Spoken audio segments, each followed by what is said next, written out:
మధ్య నీ videos reach వెళ్ళట్లేదు. ఏమో రీచ్ వెళ్ళలా ఏదో ఒకటి చేయాలి. మనం ట్రెండ్ అవ్వాలంటే ఏదో ఒక కంటెంట్ ఉండాలి కదా. హే ఒక్క నిమిషం ఆగు, మళ్ళీ చేస్తాను.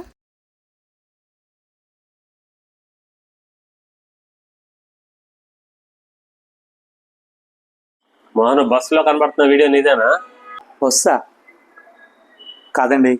ఈ మనిషి చూసారా ఎంత నీచంగా ప్రవర్తిస్తున్నారో. ఛీ, చాలా వర్స్ట్ గా బిహేవ్ చేస్తున్నారు. సార్ మన మోహన్ చూడండి బస్సులో ఏం చేస్తున్నాడు. నేను ఇదే చూస్తున్నా దుర్గా. ఈ వయసులో ఇదేం పని ఆయనకి? మనిషి మంచోడేగా, ఒకసారి పిలువు మాట్లాడదాం. సార్ నమస్తే సార్, పిలిచారండి. ఏంటో ఈ పనిలో చూసా వీడియో?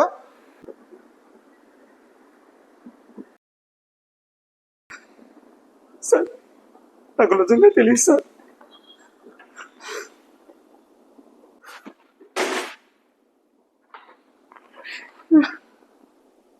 సరే సరే ఊరుకో, నువ్వు ఎలాంటాడో మాకు తెలుసుగా. వెళ్ళి పని చూసుకోవాలి. ఇందాక బస్ స్టాండ్ వీడియో పోస్ట్ చేశాను కదా, రీచ్ ఎంత వెళ్ళిందో చూద్దాం. వావ్, పెట్టిన 2 hours కే 2 million వ్యూసా. ఇంకా రేపటి వరకు అయితే పిచ్చ వైరల్ అయిపోయింది అనుకుంటా. చూద్దాం ఎంతవరకు వెళ్తుందో. అరే అరే ఈ అంకులేరా, నీకు ఈ వయసు నీ బుద్ధిలేండి అంకులు. అయినా నీలాంటి వాళ్ళ వల్ల మన మొగోళ్ళందరినీ చేస్తున్నారు. లేహే సిగ్గుండాలి. అయినా మీ పాపులారిటీ కోసం ఎదుటివారి ప్రాణాలతో ఆడుకోకండి.